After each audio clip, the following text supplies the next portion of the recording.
우리 33쪽 부분인데요.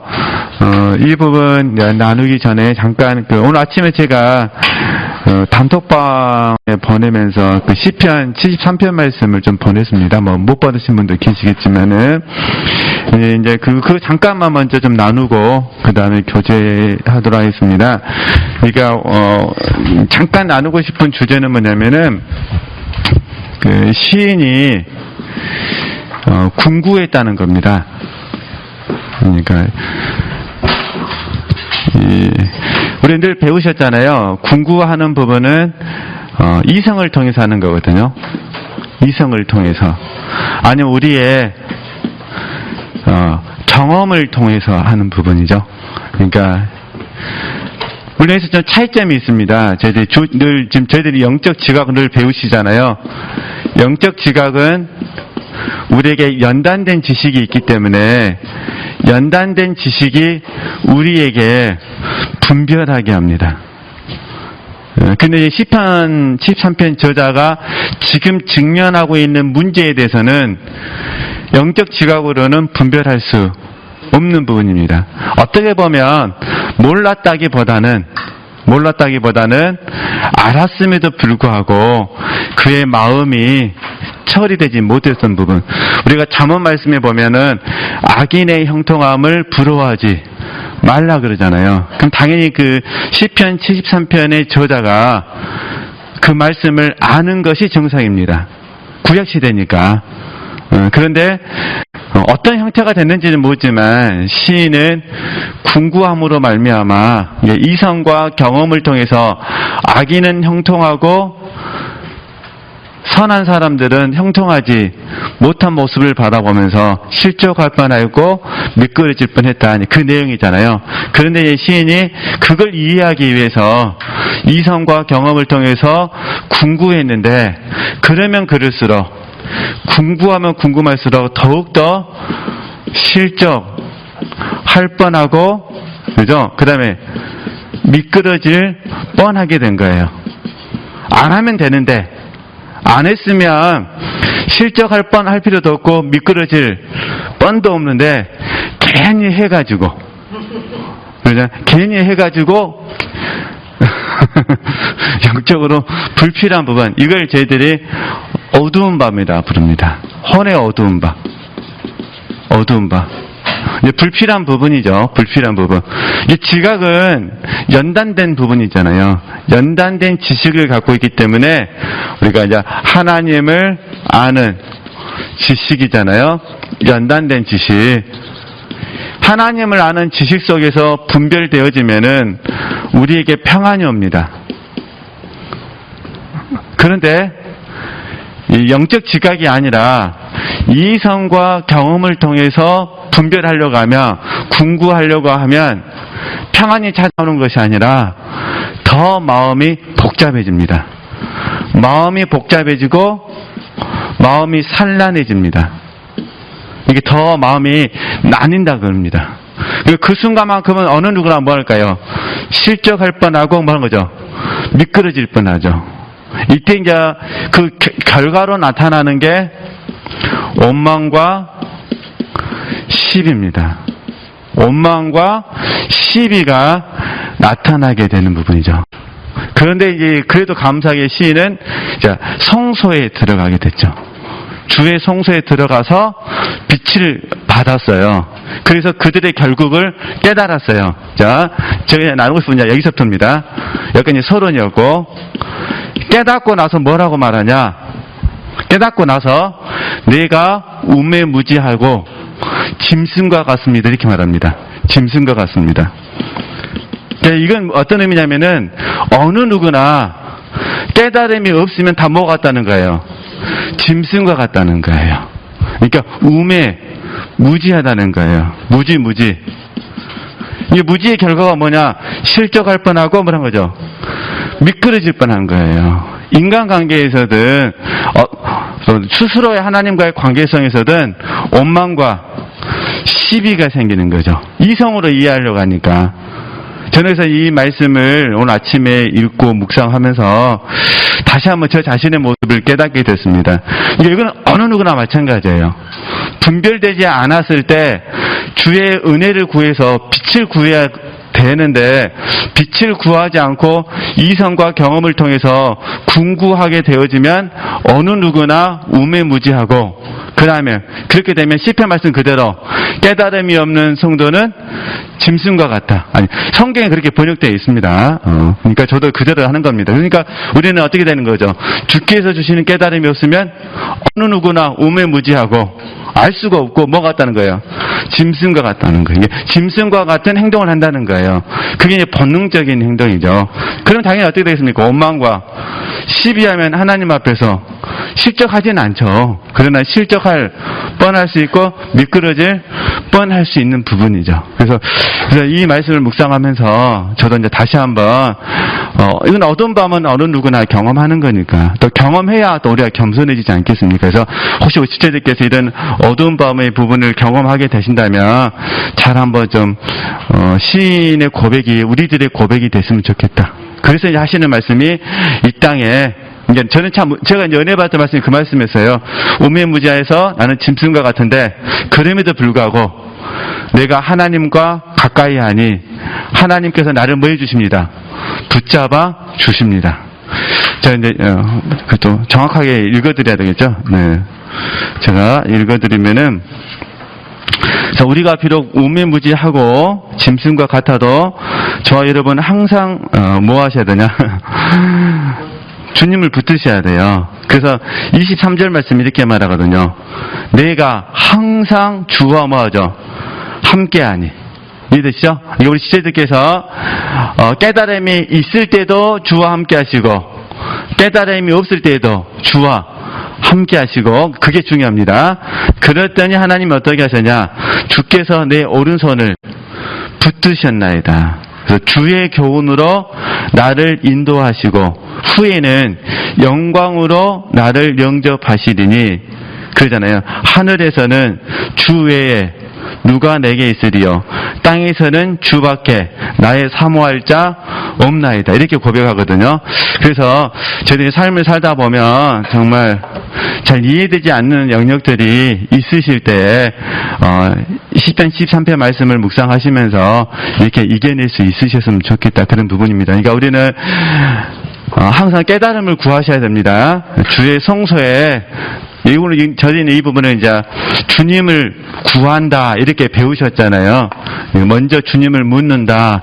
말씀하지 않으셔도 일단 우리는 물어야죠.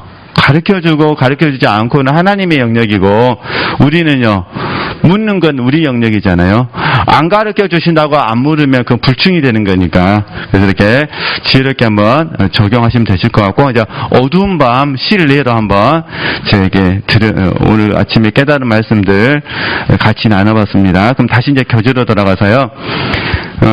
우리가 늘 서역에 대해서 바르게 이해하는 법을 좀 공부하고 계시잖아요. 그래서 그 부분이잖아요. 서역은 우리에게 필요하다.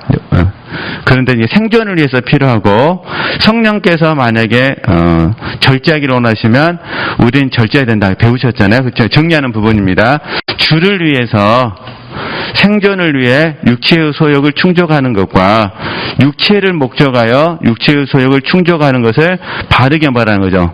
분별해야 된다. 우리는 로마서 7장을 자기 부인으로, 로마서 8장을 자아, 부정으로 이해한다. 그래서 왜냐하면 로마서 7장에서 육체 신뢰가 무너지거든요.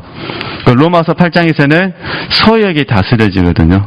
그래서 이런 부분들 점검, 그래서 영으로서 몸의 행실을 죽이기 때문이다. 이 부분에 대해서 도움받고 싶으시면은 지금 1:1 나눔 교재에서 로마서 8장이 출간됐잖아요. 한번 읽어보시면은 좀 도움이 되실 것 같습니다. 그 다음에 이제 생명의 성령의 법, 이게 로마서 8장이잖아요. 생명의 성령의 법을 발견하려면 어떻게 해야 될 거냐? 첫째, 저는 간단하게만 쓴 겁니다. 자세한 거는 로마서 8장 강해집을 읽으시면 되십니다. 생명의 성령의 법을 발견하려면 첫째, 하나님을 사랑하셔야 돼요. 두 번째, 열심히 하나님을 사랑하는 과정 가운데 육신의 무능과 부패성을 발견하죠. 이게 육체 신뢰가 무너지는 거거든요. 이게 로마서 7장이라고 말씀드렸잖아요. 셋째, 하나님의 은혜로 생명의 성령의 법을 만나게 되죠. 이게 로마서 8장 1절에서 4절 말씀.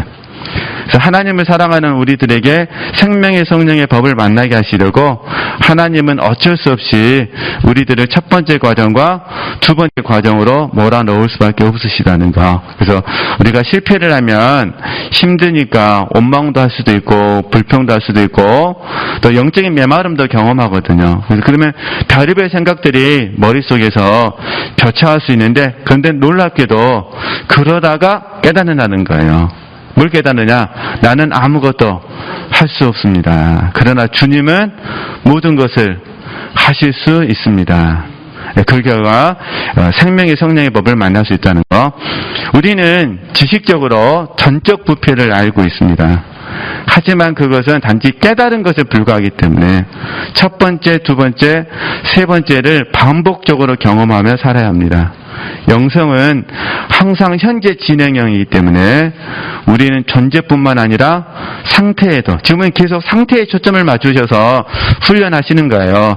늘 관심을 가져야 합니다. 그럼 여기 다시 또 잠깐 끊고요. 우리가 다시 이 공과를 잘 이해하셨으면 좋겠어요. 데살로니가전서 5장 23절에서 24절 말씀, 이 말씀 같이 한번 읽어봤으면 좋겠습니다. 성경 찾아보시게요.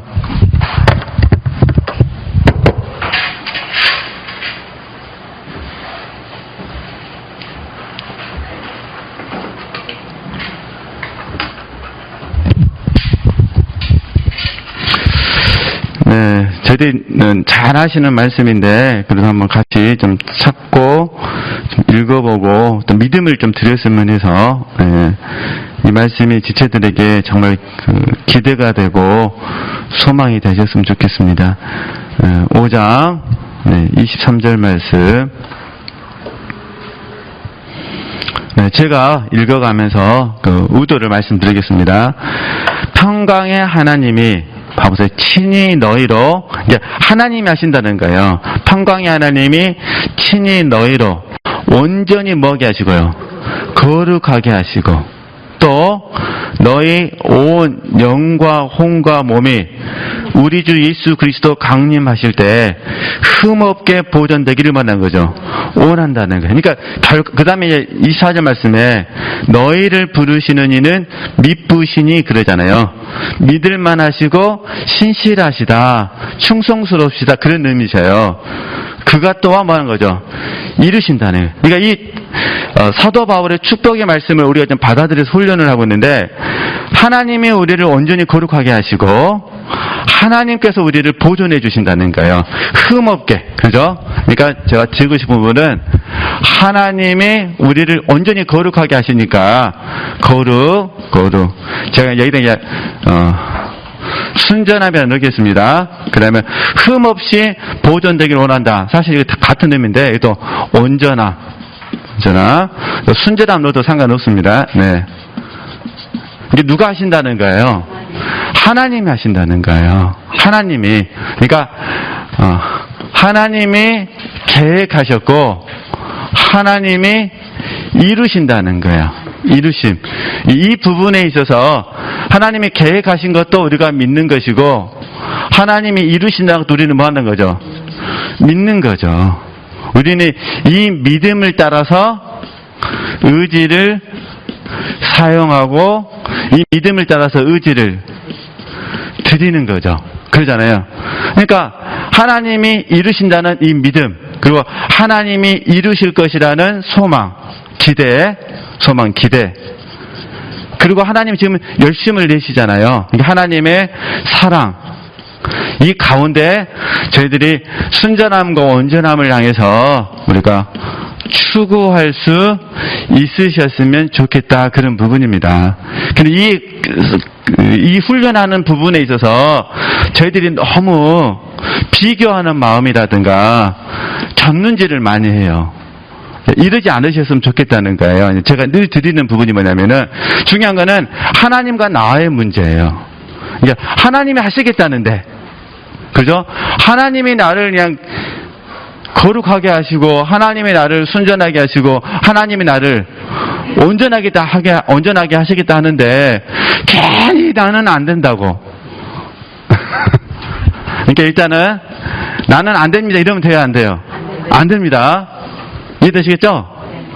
그러니까 하나님과 나의 문제. 두 번째, 괜히 견눈질해가지고, 그는 안 된다고. 이러시도 하면 안 되는 거예요.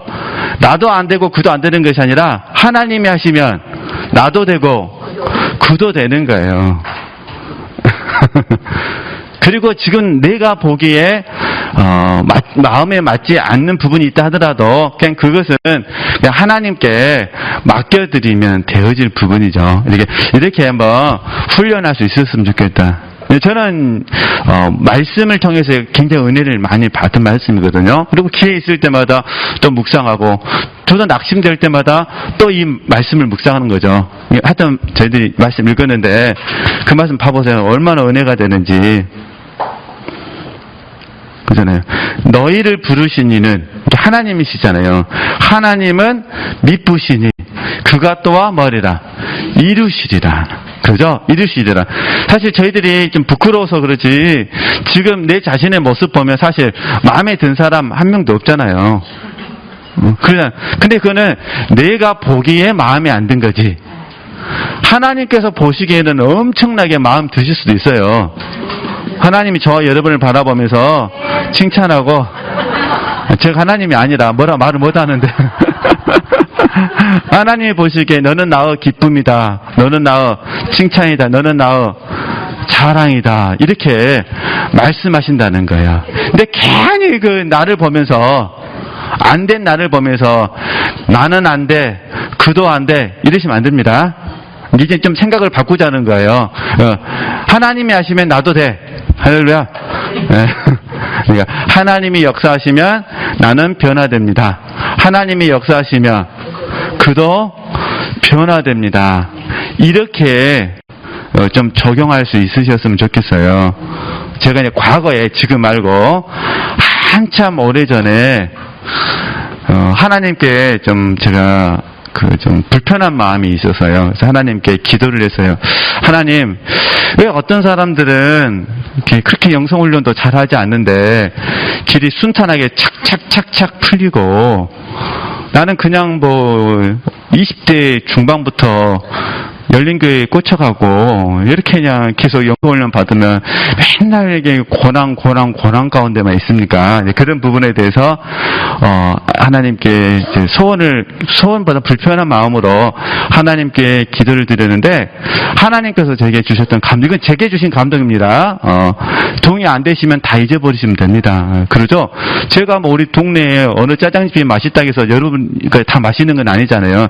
제 입에 맛있는 거고 제가 검색한 블로거가 맛있는 거지. 네, 그죠? 다 맛있는 건 아니잖아요. 그렇듯이 제게 그런 감동이 왔어요. 제게 주셨던 감동은 뭐냐면 그에게는 그런 복을 주어야만 그가 나를 따를 수 있고 저에게는 너는 이런 복을 받아야 나를 따를 수 있다.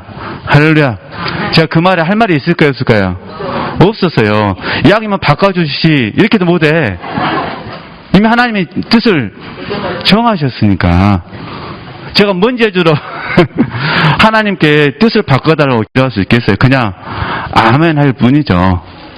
제 의도를 좀 이해하셨으면 좋겠어요. 그러니까 저는 그 이후로 물론 사람이기 때문에 실수도 많이 하지만 이 공과에서 봐서 그 이후로는 저는 계속해서 그 힘들 때마다 그 공과를 적용하거든요. 맞아. 난 하나님은 나에게 가장 선한 길을 베푸셨고 그분에게는 하나님께서 가장 선한 길로 베푸셨다는 거죠. 그에게는 그렇게 복을 주셔야 하나님께서 그를 선한 길로 온전하고 순전한 길로 이끄시고 저에게는 이런 또 복을 주셔가지고 또 저를 순전하고 온전한 길로 인도하셨다. 그냥 그 부분에 대해서 아멘하게 되어졌거든요. 그러니까 이렇게 하시고 믿음의 문제입니다. 이해되시죠? 그러니까 내가 변화되지 않은 모습이 보일 때마다 회개하시면 되셔요. 다른 거 하려고 하지 마시고 회개하고 뭐 하자? 추구하자. 더 열심히 추구하자 그 말이에요. 그죠? 회개하고 뭐 하셔야 돼요? 더 추구하시는 겁니다. 자책하시면 안 됩니다. 자책하시면 안 돼요. 후회하시면 안 돼요. 후회도 하시면 안 돼요. 자책하셔도 안 되고 후회하셔도 안 돼요. 어때요? 회개하고 뭐 하는 거예요? 또 더 추가. 믿음을 드리는 거예요. 믿음을 사용, 의지를 사용하고 믿음을 드리는 거, 의지를 드리는 거 같은 말이거든요. 그러니까 믿음을 사용 같은 말, 의지 사용. 믿음을 드림 같은 말, 의지 드림이에요. 이렇게 하게 되면 믿음, 소망, 사랑 가운데 우리가 또 추구할 수 있다. 이렇게 이해하셨으면 좋겠습니다. 그래서 어찌됐든 나를 보면서 실망하셔도 안 되고 그를 보면서 실망하셔도 안 됩니다. 누구만 바라보셔야 돼요? 하나님께. 믿음의 주여 또한 온전케 하시니 예수 그리스도만을 바라보고 우리가 이 길을 갔으면 좋겠다. 그죠? 이렇게 한번 적용해 주시면 되실 것 같고요. 그럼 계속 보겠습니다. 지금 우리가 이제 상태를 훈련하다 보면 늘 부족한 모습이 보이거든요. 온전하지 못한 모습이 보이니까 거기에 대한 제가 좀 경험했던 부분들 같이 나눠봤습니다. 좀 다시 읽어보겠습니다. 물론 존재는 중요합니다. 그러나 우리가 상태를 바르게 알아야 겸손할 수 있습니다. 사람은 대개 자기가 잘하는 것으로는 자기 절망을 잘 느끼지 못합니다. 물론 어떤 분들은 자기가 잘하는 것으로도 절망을 느끼기도 하지만 대체적으로 보면 자신이 할 수 없는 것 때문에 절망을 많이 느낍니다. 그래서 성령은 우리의 부족한 부분을 통해 우리가 하나님을 더욱 사랑하도록 이끌어 가십니다. 우리의 전적 무능을 통해 하나님을 전적으로 의뢰하도록 이끄십니다. 근데 우리는 성령의 의도와 반대로 그 자리에서만 하는 거죠. 도망가려고 합니다. 심지어는 의뢰하지 않습니다. 이게 연단되지 않아서 그러는 거예요.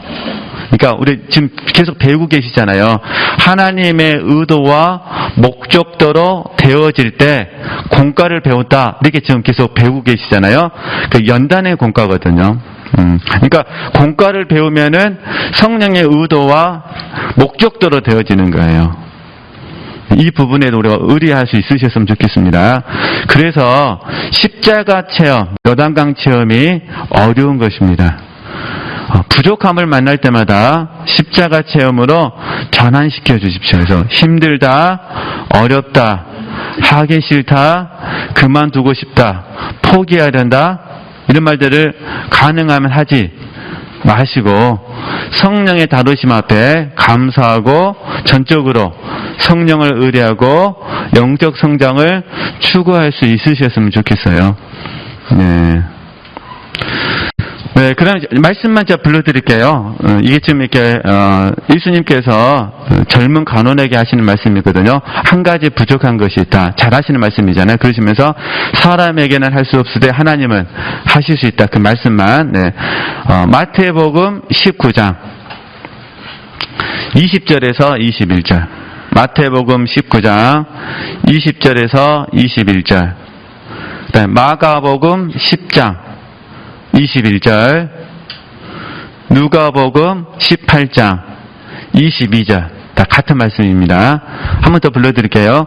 마태복음 19장 20절에서 21절, 마가복음 10장 21절, 누가복음 18장 22절 말씀. 네, 이렇게 참고하시고 다음에 기회 되시면 한번 읽어보시면 되십니다. 이게 사람은 할 수 없으되 하나님은 하실 수 있다. 네. 그럼 다시 교재로 돌아가서요. 지금 우리 안에 생명나무하고 선악과가 교차되어 있습니다. 지금 우리 안에. 우리가 완전히 생명나무만 치해야 되는데 내가 그렇지 못한다는 거예요. 그래서 혹시 내가 오늘 생명나무는 예수님 복음을 의미하거든요. 그러니까 예수님 생명을 선택하느냐, 혹시 내가 잘못해서 율법 선악과를 선택하느냐에 따라서 생명이 되기도 하고 사망이 되기도 합니다. 그래서 우리의 의지가 생명나무이신 주님을 선택하느냐, 선악을 알게 하는 나무인 율법을 선택하느냐에 따라서 이제 생명과 사망이 결정되는 거죠. 그래서 우리는 율법에 애속되어 계명을 지키는 것이 아니라 하나님을 사랑하기 때문에 하나님의 계명을 지킵니다. 다시 말해 법으로 지키느냐 사랑으로 지키느냐입니다. 그래서 법으로 지키면 율법이 되고 사랑으로 지키면 복음 생명이 됩니다. 우리는 항상 이 종이의 앞뒷면처럼 이 둘을 선택하며 살아갑니다. 우리는 율법의 정체, 그 가로 열고 번질 쓰시면 되세요. 율법의 정체, 번질, 그리고 복음의 정체, 번질. 이걸 바르게 알고 우리가 정말 할 수만 있으면 늘 생명나무를 선택하셨으면 좋겠다. 그죠? 문제는 생명나무를 계속해서 취하려고 하다가 실패했을 때 나타난다는 거예요. 생명나무를 선택하지 못하면 스스로 자책을 하거나 다른 사람들도 같을 것이라는 생각 속에서 냉소적으로 변해간다는 거예요. 제가 그랬잖아요. 나도 변 안 되고 그도 변 안 되다는 거예요. 그죠? 그래서 이따가 그냥 막 말을 갖다 붙이면 돼요. 나도 나쁜 놈이고 그도 나쁜 놈이고 이렇게 뭐 지체들이 혹시 마음이 불편할 때 얼마든지 이렇게 말할 수 있잖아요. 나는 부정적인 의미에서 뭐뭐뭐하다. 그도 뭐뭐뭐하다. 근데 이게 아니라 이거는 선악과가 가져다 주는 거예요. 선악과. 그래서 이런 마음이 들면 스스로가 무화과 나뭇잎을 취하는 거예요. 이게 뭐냐면 자기의, 그죠? 이게 어떤 사람은 생각이 더 강할 수가 있고 어떤 사람은 마음이 더 강할 수가 있겠죠. 생각과 마음으로 이걸 덮는 거예요. 이걸 오름이라 그러죠. 오름. 그러니까 잠언서에서 들려주는 거 뭐냐면 사람들이 자기를 보기에 옳아도 하나님께서 보시기에는 옳지 않다는 거예요. 하나님은 중심을 보시니까. 그러잖아요. 내가 보기에 옳은 거지 하나님이 보시기에 옳은 건 아니거든요. 내가 보기엔 틀렸어요. 그러나 하나님께서 보실 때는 옳다고 하실 수도 있는 거예요. 이건 아무도 장담할 수 있는 부분이 아니기 때문에 그래서 저희들이 여기서 늘 배우시는 게 겸손과 온유예요. 온유. 그러니까 겸손은 여러 가지 의미가 있습니다. 뭐 이전에 공부한 전에 잠깐만 복습해 볼게요. 일단 또 진도를 못 나가겠지만 겸손 첫 번째 하나님을 아는 지식 속에서 나를 아는 것입니다. 이게 겸손. 두 번째는요. 하나님의 뜻에 아멘하는 겁니다. 이게 겸손입니다. 겸손. 그러니까 쉽게 말해서 하나님께서 옳다 하시면 옳은 것이고 하나님께서 틀리다 하시면 틀린 거예요. 하나님이 충분하다 하시면 충분한 거고 하나님이 부족하다 하시면 부족한 거죠. 이게 이제 겸손이에요. 겸손. 이제 온유는 뭐냐? 온유는 수용하는 거예요. 이제 하나님의 뜻에 대해서 수용하고 그 다음에 순종하는 거예요. 수용하고 순종. 근데 이 수용이 어려워요. 수용이. 왜냐면 내 뜻을 뭐 해야 되니까? 거절하니까. 이게 내 옳음을 거절하기가 어려워요. 그러니까 내 생각을 거절하는 게 얼마나 어려운지 이게 거절되어지면 뭐가 되는 거죠? 그러니까 겸손해지면은 사실은 온유하기 쉽죠. 그러니까 하나님의 뜻에 아멘 했으니까 아멘해서 받아들이고 그대로 하나님 뜻이 뭐 하면 되는 거죠? 순종. 근데 이 수용할 때에 사실은 나의 어떤 것을 내가 내려놔야 되거든요. 이게 나의 어떤 것을 내려놓기가 정말 어려워요. 사람들마다 다 다르니까. 그래 이제 대표적으로 어쩌면 선악과 이야기를 하니까 옳음을 이야기하는 거예요. 옳음을. 그러니까 내가 보기에 옳은 부분을 뭐 하는 거죠? 내려놓는 거예요. 이게 굉장히 쉬우면서도 사실은 굉장히 어렵습니다. 이제 하나님과 나와의 관계는 그나마 괜찮은데 사람과 사람의 관계는 굉장히 복잡해요. 사람과 사람의 관계는 자 자, 예를 들어서, 자, 하나, 예를, 이제, 참, 이런 예를 들면 늘 조심스럽더라고요. 이게, 예는 예로 끝내야 됩니다. 너무 과대 해석하시면 안 됩니다. 혹시 우리 지체들께서 A라는 대부분 다 멘토가 있으시잖아요. 그러면 이제 멘토하고 교제를 나눈다고, 이건 맹목적으로 받아들여라 그런 의미가 아닙니다. 멘토하고 교제를 나눈다고 한번 생각을 해보도록 하겠습니다. 그래서 만약에 멘토라는 분이 예를 들어서 사랑은 이러한 것이다 라고 말을 했어요. 근데 사랑은 이러이러한 것이다 라고 말을 했는데 이 부분이 진리에서 벗어나지 않는다면 그건 이 부분은 내가 이제 수용을 해야 되죠. 진리에서 벗어나지 않는다면. 근데 우리는 이거 수용을 잘 못해요. 왜냐하면 진리에서 벗어나지는 않는데 나하고 안 맞거든요. 그러시잖아요. 나하고 안 맞아요. 그럼 지체를 어떻게 하시겠어요? 속으로만 대답하시면 되세요. 나하고 안 맞으면. 그러니까 잘 맞을 때야 뭐가 문제겠어요. 공감 능력이라는 것도 잘 맞을 때는 아무것도 그 공감 능력 사용할 필요도 없습니다. 잘 맞을 때는. 우리 만약에 이제 A라는 그 기분 다 멘토가 있으시니까 멘토분이 사랑은 무엇이다라고 말을 했을 때 이게 진리에서 벗어나지 않는다면 우리는 아멘 하는 거죠. 그죠? 진리에서 벗어난다면 아멘 할 수가 없죠. 그러나 진리에서 벗어나지 않는다면 아멘을 했어요. 그 아멘 했으면 그걸 어떻게 해야 돼? 내가 마음속 그거를 수용을 해야 돼요. 근데 대체적으로 수용하지 못한다. 수용하지 못했을 때 말은 하진 않지만 속으로는 굉장히 불편한 마음들이 생기게 되는 거죠.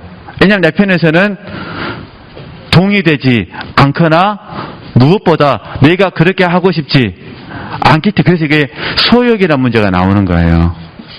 그러니까 내가 하고 싶은 것도 소욕이고 하고 싶지 않은 것도 소욕이거든요. 그러니까 하고 싶은 것도 소욕의 영역이고 하고 싶지 않은 것도 소욕의 영역이거든요. 그러니까 이 부분에 수용이 안 되는 거죠. 그러니까 이제 겸손은 그 부분에 아멘 하는 거라면 온유는 뭐냐면 그걸 그대로 뭐 하는 거 내가 수용을 해서 어린아이 같은 마음으로 한번 행해보는 거예요. 어린아이 같은 마음으로 행하는 거죠. 순종하는 마음으로 행할 수도 있고 복종하는 마음으로 행할 수도 있고 아니면 밑죄 본전이니까 뭐 돈 드는 거 아니니까 한번 내가 선심 쓰듯이 해볼 수도 있고 뭐 어떤 형태가 됐든 간에 행할 수 있는 거죠. 그러나 이제 행하고 나서 어떤 역사가 있었다면 그러잖아요. 행하고 나서 어떤 역사가 있었다면 맞구나. 사랑은 뭐 하는 것이구나라고 내가 깨닫게 되어지죠. 근데 제가 드리고 싶은 부분은 일단은 어린아이 같은 마음으로 행하는 자리까지 갈 수 있었으면 좋겠다 그런 부분이에요. 이 수용 안 된다고 해서 탁 튕겨버리지 마시고 그러면은 이게 자칫 잘못되어지면 이게 새로운 판단거리가 되는 거예요. 새로운 시비거리가 되는 거예요. 어떻게 하여튼 쉬운 공간은 아닙니다. 그러니까 이것도 동의 안 되시면 나가실 때 다 뭐 하시면 되세요? 다 잊어버리시면 됩니다. 네.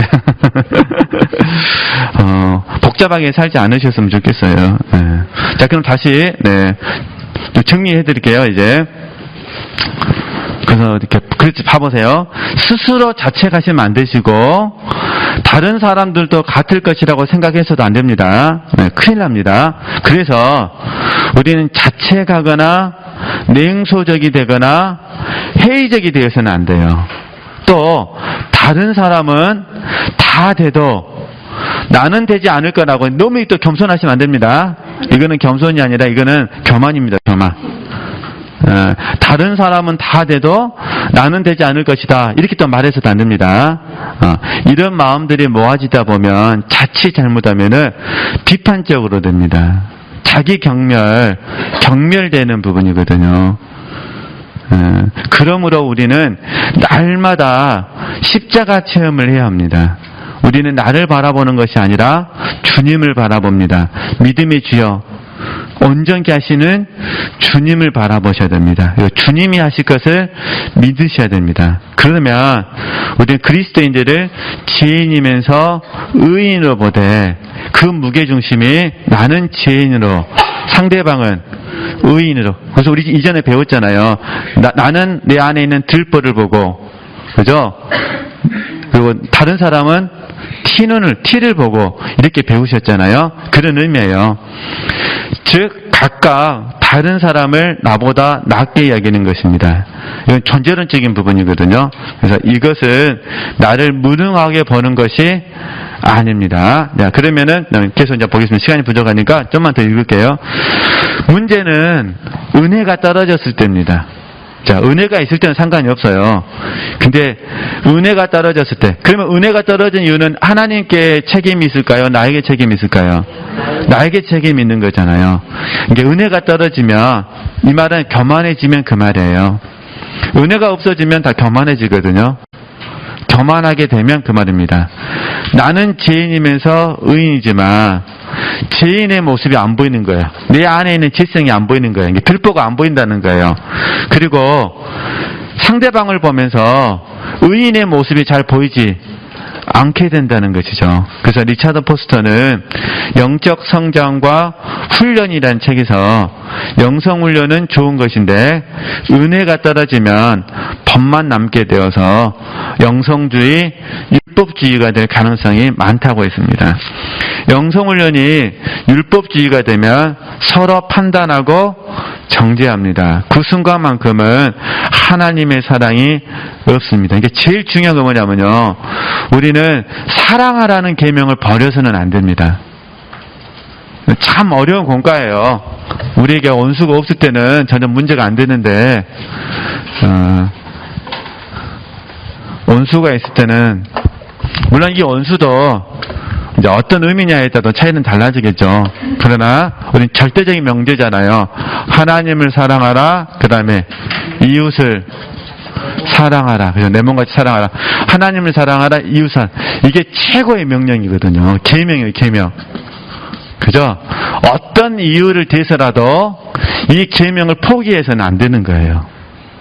그러잖아요. 그러니까 우리 지체들 마음속 혹시나 원망이나 시비, 또 때로는 종이, 이런 모든 것들이 있을 수 있어요. 원망과 시비도 있을 수도 있고, 그 다음에 정의도 있을 수 있습니다. 그렇다 하더라도 정의를 위해서 뭘 놓으시면 안 돼요? 사랑이라는 계명을 포기할 수는 없는 거예요. 우리가 말하는 정의는 뭐냐면 사랑하기 위해서 뭐 하는 거죠? 정의가 필요한 거예요. 사랑하기 위해서. 근데 정의를 위해서 사랑을 포기해버리면 안 된다는 거예요. 이건 꼭 한번 잘 이해해 줄 수 있으셨으면 좋겠습니다. 근데 그러나 이 절대 쉬운 공과가 아니라는 거 이렇게 보시고요. 네, 그러면 다시 좀 읽고 마치겠습니다. 그래서 영성훈련이 율법주의가 되어져서 서로 판단하고 정죄하면 그 순간만큼은 하나님의 사랑이 없어진다는 거예요. 그러므로 판단과 정죄를 멈추고 생명을 취해서 분별한 후 감당하려고 해야 된다는 거예요. 사랑하려고 해야 된다는 거. 그래서 우리에게 사랑을 찾는 것이 아니라 하나님의 사랑으로 하는 거죠. 그래서 나는 할 수 없습니다. 하나님은 하실 수 있습니다. 늘 배우셨잖아요. 나를 통하여 하시옵소서. 그러니까 하나님, 나는 그를 사랑할 수 없습니다. 그러나 하나님은 그를 사랑하기를 원하시니 나를 통해서 그를 사랑하여 주시옵소서. 그리고 하나 더 축복해 주시는 거예요. 이왕 사랑하실 거 마음껏 사랑하시옵소서. 이렇게. 그래서 우리의 의지를 사용하여 늘 주님 안에 거하셔야 됩니다. 네, 그러면 오늘 여기까지 하고요. 이제 그 다음 주제가 어두운 밤이에요. 어두운 밤. 그래서 어두운 밤은 제가 오늘 처음 시간에 시편 73편 말씀으로 잠깐 말씀드렸으니까 혹시 뭐 읽어볼 의향이 있으시면 한번 읽어봐 주시고요. 이제 어두운 밤을 통해서 믿음의 인내를 어떻게 배워야 되는지 그 부분을 또 다음 주에 나누도록 하겠습니다. 하나님께 영광 돌리겠습니다.